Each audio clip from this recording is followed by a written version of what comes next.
Y le agradezco al comisionado presidente de la CRE, Guillermo Ignacio García Alcocer, que nos tome la llamada, pues ahora con el agregado de lo que acaba de decir el presidente de la República. Me gustaría, Guillermo, si te parece, buenos días y bienvenido.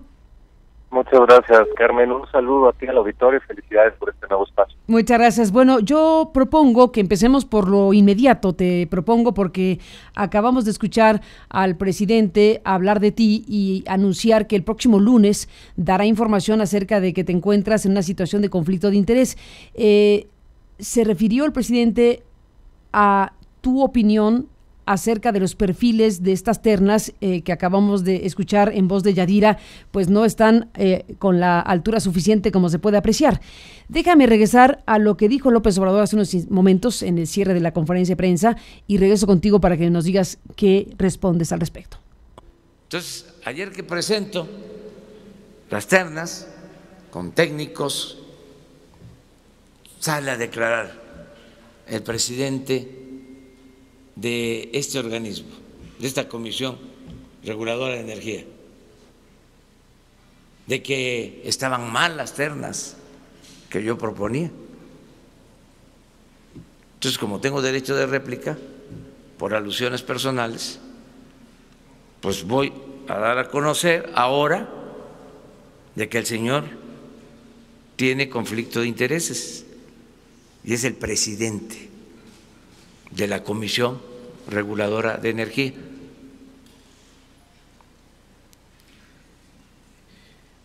Y el lunes vamos a dar a conocer toda la información del por qué tiene conflicto de intereses. Esto es lo que ya no se puede, dice López Obrador. Guillermo García Alcocer, ¿qué dices al respecto? Bueno, en primer lugar, Carmen, gracias por el espacio. Ya estaba programada la entrevista, pero aprovechamos pues para comentar lo que acaba de notarse. En primer lugar, pues yo estaré a la espera de lo que presente el señor presidente.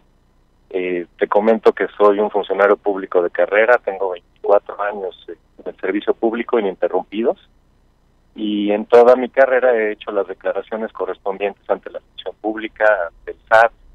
Hay una declaración de interés que se presenta también ante la función pública. Pues yo tendría que estar atento a lo que se presente el lunes y en su momento pues veré qué se puede comentar. Por el momento no podría yo aseverar qué es lo que van a presentar, ¿no? No sabemos qué va a presentar el presidente, pero claramente ya puso el asunto. ¿Por qué no nos ayudas en un punto donde sí puedes decir algo? Porque eso sí lo sabes. En tu declaración de interés, además de tu declaración patrimonial, ¿qué es lo que pusiste? Se pregunta la función pública si tienes acciones en alguna empresa, si tu esposa o tu familia tiene acciones en alguna de estas empresas en las cuales estás vinculado en términos de un regulador regulado. Yo no tengo acciones en ninguna empresa, de hecho los pocos ahorros que tengo los tengo en el banco y eso está disponible en la función pública. Yo creo que si hubiera algo ya hubiera salido. Bueno, esto quedaremos al pendiente entonces, si te parece, el próximo lunes. Incluso, pues permíteme de una vez abrir el espacio, si no tienes inconveniente, para el próximo lunes, una vez que el presidente exponga lo que anuncia que va a exponer, y sería buenísimo escuchar lo que tengas que responder. Así que dejemos el punto al lunes, si nos puedes tomar la llamada después de que López Obrador diga lo que tenga que decir. Pues vemos el espacio y yo tendré que analizar lo que se presenta, ¿no? Si me lo permites. Bueno, nosotros ofrecemos el espacio, ojalá que tu agenda te lo permita, porque desde luego tendremos que ver qué dice el presidente y qué dices tú. Precisar algo, Carmen. Lo que yo comenté sobre los comisionados no fue que no tuvieran mérito técnico. Las ternas. Que comenté, las ternas para la Comisión Reguladora de Energía, lo que yo comenté es que percibía, y están las declaraciones, hubo varios audios que se pueden recuperar, lo que yo percibía era que había una falta de perfiles con especialidad en electricidad. Nosotros no solo somos reguladores del sector hidrocarburos, tenemos un componente bien fuerte de regulación y de acompañamiento al tema eléctrico. Y la única mención que se hizo y que tomó ayer el Financiero y puso en primera plana fue que no veía yo perfiles eléctricos. Entonces creo que ahí también nuevamente están desinformando al presidente de la República. Yo no estuve en contra de las externas, es una responsabilidad del Senado el definir si los perfiles cumplen o no. Yo simplemente dije que a simple vista no veía expertos en electricidad. ¿No te pronunciaste a favor o en contra de los propios perfiles? ¿No hiciste una valoración de si son buenos, malos o regulares? Ahí no opinaste. No me corresponde, Carmen. Esa es una responsabilidad que asume y que tiene el Senado de evaluar la confiabilidad o el perfil que se están presentando y si tienen el perfil para cumplir la enorme responsabilidad de ser comisionados. Por lo pronto no había perfiles respecto a el sector electricidad, que ese es el punto para ti. Detectamos parcialmente algunos perfiles que tenían esa posibilidad, pero su inmensa mayoría, los que pudimos identificar, tenían una especialidad más bien de hidrocarburos. Usaste una frase hace un instante, Guillermo, que me da pie al centro de la conversación. Nuevamente están desinformando al presidente sobre lo que tú dijiste, ya quedó el punto. Pero dices nuevamente, quiere decir que ya antes tú habías dicho que se está desinformando al presidente, en este caso, si no me equivoco, respecto al tema de los contratos. Yo he manifestado que hay muchos datos ahí a la vista y si un día me invitas al estudio podemos llevar mucho más información. ¿Estás invitado? De cómo los contratos que se han hecho a lo largo del tiempo han significado reducciones en los costos que CFE ha observado. Eso fortalece su posición como proveedora de electricidad a los ciudadanos. Al final del día lo importante es que la ciudadanía reciba la electricidad confiablemente, que quiere decir que no haya apagones, y al menor costo posible. Si tú ves y puedes pedirle a tu equipo, que es un equipo muy solvente de investigación, ¿cuánto cuesta generar electricidad con carbón? ¿Cuánto cuesta generar electricidad con combustóleo? ¿Cuánto cuesta con gas? ¿Cuánto cuesta con energía solar o eólica? Si ves todo esto, y es muy fácil encontrarlo, son relaciones muy fuertes entre la más cara, que es carbón, y la más barata, que puede ser solar o eólica. En la medida en que se pudieron ir dando estos contratos con privados, primero con la reforma del 92, los productores privados, y luego en la reforma del 13, que fue para las subastas eléctricas mayoristas, pues se ha tenido la posibilidad de renovar el parque eléctrico. En ese sentido, yo invitaba a que se conociera esa información y a esa aseveración que tú mencionas. Respecto, Guillermo, a la conferencia de prensa del pasado 11 de febrero de este lunes, una conferencia de prensa pues muy fuerte, muy delicada, muy grave, en donde el presidente de la República y el director de la Comisión Federal de Electricidad, Manuel Bartlett Díaz, hicieron una serie de planteamientos muy delicados. Uno central que tiene que ver con la afirmación de que en los últimos años ha habido una suerte de acción deliberada para socavar, en este caso a Petróleos Mexicanos primero y luego a la Comisión Federal de Electricidad, si nos atenemos a las últimas semanas de este gobierno.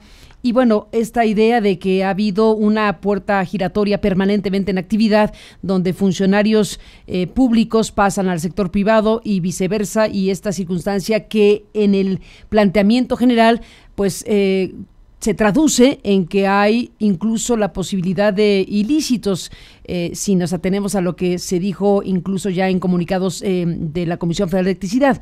Más allá de que eso no te tocaría investigar ni cosas por el estilo, pero está hablando el gobierno federal de una situación muy delicada y puso a la luz nombres y apellidos de personas que efectivamente han estado en el más alto nivel del servicio público y que en los últimos años han estado involucradas en tareas privadas de negocios corporativos con el tema de la energía.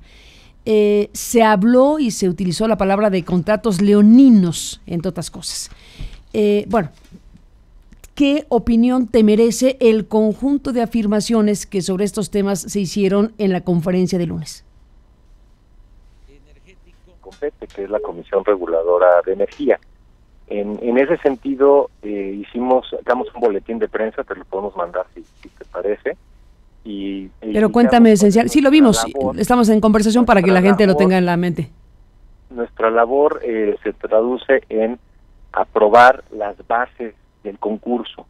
las bases de participación. Son concursos que se hacen, estamos hablando de los gasoductos, son concursos internacionales, se hace una invitación, tiene que ser empresas con solvencia técnica y gana la empresa que ofrezca el menor precio para proveer el gas. Esos contratos los firma la CFE, el concurso lo realiza la CFE y nosotros aprobamos una tarifa máxima y aprobamos las bases del contrato. En todos los casos las tarifas que se dan en estos concursos son menores a la máxima. Ahí hay una crítica, Carmen, que si me permites abordar, que es por qué se paga por un ducto que no se está utilizando. Exacto. Creo que ese es un tema bien importante que conozca el público. Estos proyectos tienen una madurez de 20 a 25 años. Para que un inversionista esté dispuesto a enterrar el dinero, porque es un ducto que se entierra y ya no se puede sacar, debe tener un compromiso de compra del servicio, del tener el ducto enterrado. Se llaman contratos take or pay. Son contratos internacionalmente aceptados, los puedes observar en Estados Unidos, en Europa, en América del Sur. Son muy socorridos y son los que permiten que se pague por esta infraestructura. Ahora dicen, están pagando sin usarlos. El que no se use ese ducto corresponde a la CFE, en primer lugar, de que tenga la planta eléctrica, que la planta tenga agua para poder enfriar, que es el tema que se tiene, por ejemplo, en Morelos. En el caso de que haya una comunidad que no deje que la infraestructura se realice, habiéndose realizado las consultas y todos los trabajos, ahí hay una responsabilidad del Estado también, de poder permitir que la infraestructura se lleve a cabo y se atienda obviamente a la comunidad, ¿no? Pero habiendo atendido a la comunidad, ya el Estado debe también ayudar a que se destraben las cosas. ¿Qué pasa con ese ducto que está enterrado? Es como si tuvieras una lavadora en tu casa. Le compras a alguien una lavadora, a una tienda de autoservicio, te la llevan y dices, oye, ¿qué crees? No tengo detergente y no quiero lavar la ropa el día de hoy. No te quiero pagar la lavadora. Y el señor que te vendió la lavadora te dice, oiga, pero es que yo ya le puse la lavadora en su casa. Ah, pero es que yo no la puedo usar. Entonces, un tema es el uso y otra es el derecho a tener ese uso. Esa es un poquito la distinción que tiene estos contratos. A ver, déjame, Guillermo García Alcocer, presidente de la Comisión Reguladora de Energía, rescatar lo que las propias empresas aludidas han explicado en sus comunicados posteriores. Y Enova, por ejemplo, habló de sabotaje. No tenemos idea de qué sabotaje está hablando, pero habló de un evento de esa naturaleza, por lo cual no se ha utilizado esa infraestructura. En otro punto, Carso habla de que no ha terminado un tramo, no queda claro por qué, pero son asuntos imputables ¿Te puedo contar? Sí, cuéntanos, de eso se trata. Muchas gracias, Carmen, sobre todo porque son temas diferentes, ¿no? El tema de Sonora, tienes una consulta pública con la comunidad yaqui, son 8 pueblos más o menos, 7 de ellos se pronuncian a favor del ducto, la mitad del 8º dice no estoy de acuerdo con el ducto, y toman un trascabo, escarban y sacan un tramo del ducto. A eso se refieren en ese sentido de qué pasó con el ducto de Sonora. ¿Qué empresa es? ¿Para qué empresa es? Es de Yenova. Ellos usan la palabra sabotaje. No, es Trascanada, perdón, debe ser. No sé si Yenova Trascanada, ahorita no lo traigo en el radar. Pero ese es un tema muy delicado porque tienes un ducto, hay un riesgo de estar escarbando en la tierra y sacando un tramo. ¿Pero quién lo sacó, dijiste, Guillermo? La propia comunidad que se opuso la parte de la comunidad que se opuso a ese proyecto. Caray. Entonces, prácticamente es 1 kilómetro y yo creo que es un tema que se puede ir analizando. Yo celebro mucho que el presidente tome las riendas de la relación con las comunidades, que se vaya a convencerlos sobre la ventaja de tener gas natural, porque eso al final se traduce en una generación más barata y que al final pues también es más beneficiosa en términos de medio ambiente. Pero déjame detener aquí un segundo, porque sí, estás hablando de los casos específicos y explicando y dando información importante antes de que pasemos a otro caso. En este asunto, no recuerdas si es TransCanada o Yenova, pero estás hablando de un ducto de una de estas 3 empresas cuyos ductos están parados. Entonces, bueno, en este caso, cualquiera de las empresas que mencionaste, pero estás hablando de una acción de una parte de una comunidad que pudo quitar, dijiste, ¿te entendí bien? ¿1 kilómetro de ducto? No, un tramo del ducto. Un tramo del ducto. A ver, cuéntamelo mejor. O sea, es sacar, pues con que saques 2 metros de ducto, ya paraste. Ya. ¿No? Sacaron un pedazo de ese tramo y entonces está impedido de funcionar. ¿Desde cuándo ocurrió esto? Debe haber sido hace más o menos 1 año. ¿Y no ha pasado nada? Está, pues, el diálogo con las autoridades locales, está el diálogo con las autoridades federales. No nos toca a nosotros, obviamente nosotros ponemos las reglas, lo único que estoy narrando es cómo está el proyecto, ¿no? Pero es una gestión que se tiene que hacer con la comunidad. Recuérdanos qué sucedió con Carso, que no ha terminado el ducto. Es un tema, pues, judicial, hay un amparo, hay algún tema por ahí de que está suspendida la operación. También es otra comunidad que se queja, y son ductos que están terminados, Carmen. Yo creo que, yo celebro mucho, te decía yo, que el gobierno de la República, el gobierno de México, lo ponga en el centro de la discusión, el que los ductos puedan operar. Son ductos que con pocos meses de trabajo podrían ya estar abasteciendo las plantas, por ejemplo, de Topolobampo, pudieran estar abasteciendo la planta de Morelos, pudieran estar llevando más gas al sur del país, donde se requiere para bajar los costos eléctricos. Hay una dupla muy importante entre gas natural y costo de la electricidad. Estos ductos te van a permitir generar energía más barata, y eso es lo que requiere la nación para, pues, tener una mayor estabilidad económica y social. Estos 7 ductos de estas 3 empresas que están parados, ¿representan qué porcentaje, digámoslo así, del sistema general del país en esta materia? Debe ser más o menos proporcional. Se construyeron más o menos 24 ductos en los últimos años. No traigo el dato, pero debe ser a lo mejor un 20, un 30% de los nuevos ductos, ¿no? De los ductos que se construyeron de 2015 a la fecha. Y están terminados, que eso es lo que es bien importante. Ya pueden entrar en operación, sacando pues un buen resultado con las comunidades. Bueno, ese es un tema importantísimo. Déjame ir, Guillermo García Alcocer, presidente de la Comisión Reguladora de Energía, al punto donde se dice: estas 3 empresas con estos 7 ductos parados tienen contratos leoninos y la Comisión Federal de Electricidad tiene que pagar por esos ductos que están parados. Y se da una cifra que hasta este momento de la mañana yo no tengo suficientemente clara, que le ha costado a la Comisión Federal de Electricidad millones de pesos o de dólares. ¿Tienes los datos de las afectaciones a la Comisión Federal de Electricidad sobre este tema? No me toca analizar esa parte, pero lo que sí te puedo decir es que lo que se está pagando ahora se repone con la ampliación del servicio en el momento en el que vuelva a entrar en operación el ducto. Lo que se esté pagando ahora se toma a cuenta de los servicios que se van a dar en la vida del ducto. A ver, ese es un tema, es decir, se le está pagando a las 3 empresas por sus 7 ductos, aunque estén parados, pero eso que se paga por parte de la Comisión Federal de Electricidad, ¿después se toma a cuenta, dijiste? Así es correcto. Es decir, cuando empiecen a operar, ¿cómo va a funcionar el esquema?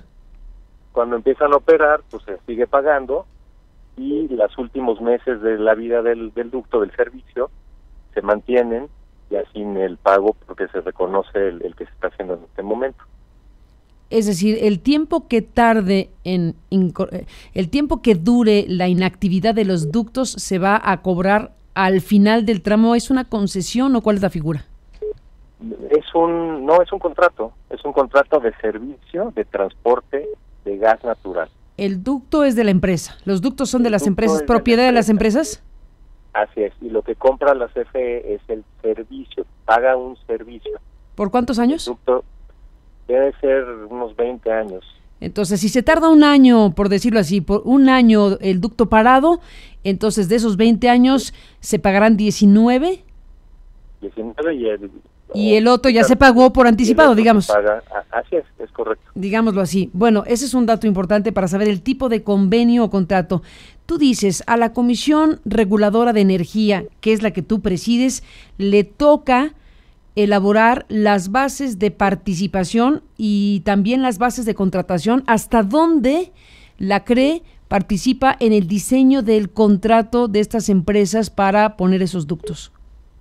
Digamos que CFE lo presenta a la CRE como parte de las bases y nosotros lo aprobamos a la propuesta de la propia CFE como parte de las bases, ¿no? Uh-huh.